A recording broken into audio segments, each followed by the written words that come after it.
அனைவருக்கும் வணக்கம். மீனராசினியர்களுக்கு உலகத்தில் நீங்கள் எந்த மூலையில் இருந்தாலும் நாளை இதை செய்யுங்கள், நிச்சயம் பல யோகம் உங்களை தேடி வரும். அப்படி இன்றைய நாளில் நீங்கள் என்ன செய்ய வேண்டும், என்ன செய்யக்கூடாது, என்ன செய்தால் என்ன மாதிரியான நன்மைகள் எல்லாம் ஏற்படும், குறிப்பா இன்றைய நாள் உங்களுடைய வாழ்வில் குடும்ப சூழ்நிலை ரீதியாகவும் உத்தியோகம், தொழில், வியாபாரம், கலைத்துறை, அரசியல் துறை, மாணவ மாணவிகள், விவசாயத்துறையினர், பெண்மணிகள் என அனைவருக்குமே என்ன மாதிரியான நன்மைகள் எல்லாம் ஏற்பட இருக்கு, கிரக நிலைகளின் ரீதியாக அமையிருக்கும் சாதகங்கள் என்ன, பாதகங்கள் என்ன, குறிப்பா இன்றைய நாள்ல கிரகங்களுடைய சஞ்சார நிலைகள் என்ன என்று பார்க்கும்போது மேசத்தில் செவ்வாயும், ரிஷபத்தில் குரு பகவானும், மிதுனத்தில் சூரியன், சுக்கிரன், சந்திரனும், கடகராசியில் புதன் பகவானும், கன்னியில் கேதுவும், கும்பத்தில் சனி பகவானும், மீனத்தில் ராகுவும் சஞ்சரிக்கிறாங்க. இந்த கிரகங்களுடைய சஞ்சார நிலைகளின் காரணமாக மேலும் என்ன மாதிரியான முன்னேற்றங்கள் எல்லாம் உங்களுடைய வாழ்வில் ஏற்பட இருக்கு என்பது குறித்தான முழுமையான பதிவு தான் இந்த வீடியோ நம்ம விரிவா பார்க்க போகிறோம். அந்த வகையில மீன ராசினியர்களுக்கு இன்றைய நாள் அமாவாசை நாளா அமைஞ்சிருக்குதுங்க.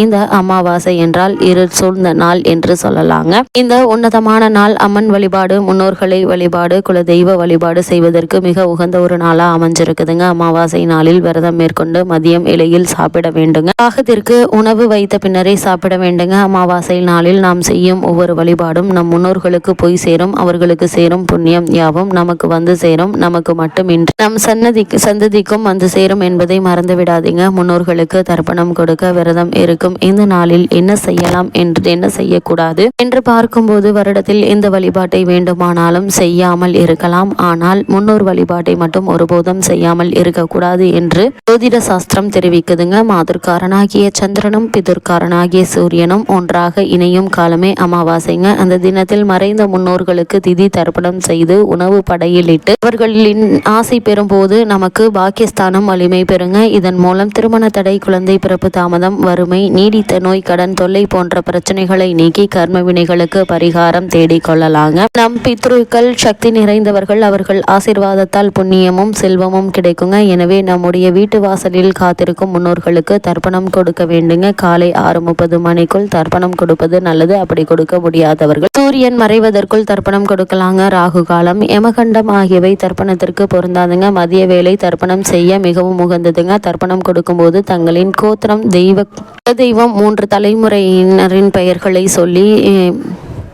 சொல்லி தர்ப்பணம் கொடுக்க வேண்டுங்க. அமாவாசை நாளில் யாரெல்லாம் பித்ருக்கள் என்று சொல்லப்படும் முன்னோர்களை பெற்றோர்கள் முறையே வழிபட்டு வணங்கி ஆராதிக்கிறார்களோ அதனால் கிடைக்கும் பலன்கள் மொத்தமும் அவர்களுக்கு மட்டுமின்றி அவர்களின் பிள்ளைகளுக்கும் போய் சேரும் என்று தர்மசாஸ்திரம் நமக்கு அறிவுறுத்துதுங்க. அமாவாசை நாளில் பெற்றோர் இல்லாத கணவன் விரதம் இருக்கலாங்க. அதே சமயம் கணவன் விரதம் இருக்கிறாரே, சாப்பிடாமல் இருக்கிறாரே என்று மனைவியும் விரதம் இருக்கக்கூடாது. கணவன் இருக்கும்போது அவர்களை சுமங்கலிகள் என்று சொல்வார்கள். சுமங்கலிகள் ஒருபோதும் அமாவாசை நாளில் விரதம் இருக்கக்கூடாதுங்க. ஆகவே மனைவியானவள் விரதம் இருக்கலாம், சாப்பிட வேண்டும். இன்னொரு விஷயம், அமாவாசை விரத நாளில் விரத படையலாக மாமனார் மாமியாருக்காக சமைக்கும் உணவை வெறும் வயிற்றுடன் சமைக்கக்கூடாது என்று காலை உணவை எடுத்துக்கொண்ட பிறகுதான் சமைக்க வேண்டும் என்றும் அறிவுறுத்தப்பட்டுள்ளதுங்க. அமாவாசை நாளில் காலையில் தர்ப்பணம் செய்ய வேண்டும். காலை உணவு எடுத்துக்கொள்ளாமல் இருக்க வேண்டும். அது மட்டுமில்லாமல் இன்றைய நாள் பின்னர் நம் முன்னோர்களுக்கு பிடித்தமான உணவை இலையில் வைத்து அவர்களின் படங்களுக்கு பூக்களிட்டு குடும்பத்துடன் வணங்க வேண்டும். பின்னர் காகத்துக்கு சமைத்த உணவு அனைத்திலிருந்தும் கொஞ்சம் எடுத்து வழங்க வேண்டும். இதன் பின்னர் இலையில் உணவு சாப்பிட வேண்டும். முக்கியமான முன்னோரை நினைத்து 4 பேருக்காவது உணவு வழங்க வேண்டும். இது இருப்பதிலேயே மிகப்பெரிய புண்ணியங்க. இந்நாளில் நம் முன்னோரை நினைத்து செய்கின்ற எல்லா காரியங்களும் மும்மடங்கு பலன்களை நமக்கு வழங்கும் என்கின்றது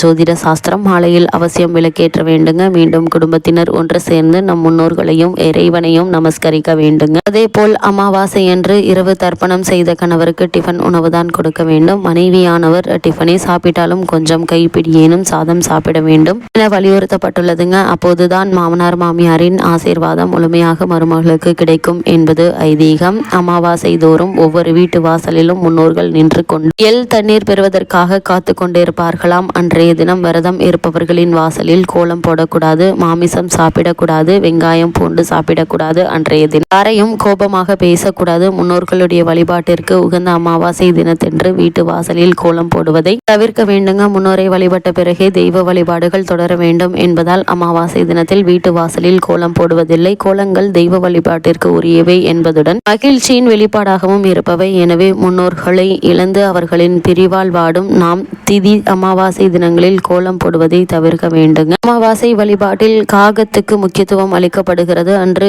காகத்துக்கு சாதம் வைத்து அது சாப்பிட்ட பின்னரே அனைவரும் சாப்பிடும் பழக்கம் நடைமுறையில் இருக்குதுங்க. சனீஸ்வர பகவானின் வாகனமான காகம் யமலோகத்தின் வாசலில் இருப்பதாகவும் அது யமனின் தூதுவன் எனவும் கூறப்படுகிறது. காகத்திற்கு சாதம் வைத்தால் யமலோகத்தில் வாழும் நமது முன்னோர்கள் அமைதியடைந்து நமக்கு ஆசி வழங்குவார்கள் என்று சாஸ்திரம் கூறுகிறதுங்க. காகம் சாதத்தை எடுக்காவிட்டால் முன்னோர்களுக்கு ஏதோ மனக்குறை இருப்பதாக கருதுவது மக்களுடைய நம்பிக்கைங்க. அப்படிப்பட்ட இந்த அமாவாசையான இன்றைய நாள்ல மீனராசினியர்களான உங்களுக்கு குடும்ப சூழ்நிலை ரீதியாகவும் உத்தியோகம், தொழில், வியாபாரம், கலைத்துறை, அரசியல் துறை, மாணவ மாணவிகள், விவசாயத்துறையினர், பெண்மணிகள் என அனைவருக்குமே என்ன மாதிரியான நன்மைகள் எல்லாம் ஏற்பட இருக்கு இன்றைய நாள்ல என்று பார்க்கும்போது உங்களுடைய ராசிக்கு குரு 3ஆம் இடத்தில் இருப்பதோடு உங்களுடைய லாபஸ்தானத்தையும் பாக்கியஸ்தானத்தையும் பார்வையிடுவது நல்லதுங்க. வெவ்வேறு சங்கடங்களில் இருக்கக்கூடிய மீனராசிக்காரர்களுக்கு இவ்வாரம் அதிலிருந்து ஓரளவு மேலக்கூடிய வாய்ப்புகள் கிடைக்க இருக்குதுங்க. தனஸ்தானத்தில் செவ்வாய் ஆட்சி பெற்று இருப்பதும் சுக்கிரன் பலமாக இருப்பதும் உங்களுக்கு சாதகமான பலனை தரக்கூடியதா அமைஞ்சிருக்குதுங்க. புதனும் ஓரளவு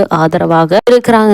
பண பற்றாக்குறை ஏற்பட வாய்ப்புகள் இல்லைங்க. ஏதேனும் ஒரு வழியில் பணம் கிடைத்து விடுங்க. பிள்ளைகளினுடைய மேல் படிப்பு பற்றிய முயற்சி கை கொடுங்க. மங்கள பொருட்களை வாங்கக்கூடிய வாய்ப்புகள் உருவாக இருக்குது. திருமண சம்பந்தமான முயற்சிகளை மேற்கொள்ள சிறந்த ஒரு காலகட்டமா இந்த காலகட்டம் அமைஞ்சிருக்குதுங்க. மீனராசினியர்களை பொறுத்த வரைக்கும் குடும்ப பொருளாதார நிலையை மேம்படுத்துவதற்கான முயற்சிகளை நீங்கள் மேற்கொள்பவர்களாக இருந்தீங்க அப்படின்னா அந்த முயற்சிகள்ல வெற்றி கிடைக்க இருக்குதுங்க. மீனராசினியர்களை பொறுத்த வரைக்கும் வெளிநாடு சென்று பணியாற்ற வேண்டும் என்ற விருப்பம் இருந்துச்சு அப்படின்னா அதற்கான முயற்சிகளை தற்போது நீங்கள் தாராளமாக மேற்கொள்ளலாங்க. குடும்பத்தில் வீடு, மனை, நிலம் வாங்குவதற்கான முயற்சிகளை மேற்கொண்டு வரும் மீனராசினருக்கும் கூட அந்த முயற்சிகள்ல சிறு முயற்சியிலேயே வெற்றி கிடைக்கக்கூடிய ஒரு தருணமா இக்காலகட்டம் அமைஞ்சிருக்குதுங்க. அதே போல ஒரு சிலருக்கு புத்திர பாக்கிய யோகமும் திருமண யோகமும் கிடைக்கக்கூடிய ஒரு தருணமா இக்காலகட்டம் அமைஞ்சிருக்குது என்பதை கிரக நிலைகள் உறுதியளிக்குது. மீனராசினியர்கள் என்ன மாதிரியான விஷயங்களை நீங்கள் கவனமாக இருக்க வேண்டும் என்று பார்க்கும்போது ஜென்ம ராசியில் ராகு இருப்பதும் பாக்கியஸ்தானத்தில் செவ்வாய் இருப்பதும் உங்களுடைய வாக்கையும் நாக்கையும் கட்டுப்படுத்த வேண்டியதை காட்டுதுங்க. தேவையில்லாத உணவுகளால் வயிற்று பிரச்சனைகள் ஏற்படுவதை போலவே தேவையற்ற பேச்சுக்களால் உங்களை சிலர் மனம் மருந்துமடி பேச கொடுங்க. சுபகாரிய முயற்சிகள்ல பின்னடைவு ஏற்பட கொடுங்க. பொறுத்திருக்க வேண்டி இருக்குங்க. விசா சிக்கல்கள் ஏற்படலாம். கட்டுப்பாடு இல்லாமல் செலவுகள் அதிகரிக்கலாம் என்பதால யோசித்து செய்ய வேண்டுங்க. எந்த ஒரு செயலாக இருந்தாலும் மாற்று யோசனை வைத்துக் கொள்ளுங்க. தொழில் மற்றும் வியாபாரம் செய்யக்கூடியவர்கள்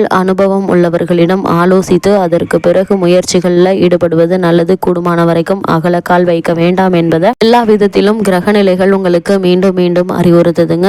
சற்று எச்சரிக்கையோடும் கவனமோடும் பொறுமையாகவும் செயல்படுவது மிகவும் நல்லது. மீனராசினியர்களுக்கு கிரகநிலைகளின் ரீதியாக கூறப்படும் பரிகாரம் என்ன என்று பார்க்கும்போது ராசியில் ராகு இருப்பதால் ஞாயிற்றுக்கிழமை அமாவாசை என்று நாக பிரதிஷ்டை உள்ள ஆலயத்திற்கு சென்று வணங்கி வாருங்க. மற்ற நன்மைகள் உங்களுடைய வாழ்வில் ஏற்படும்.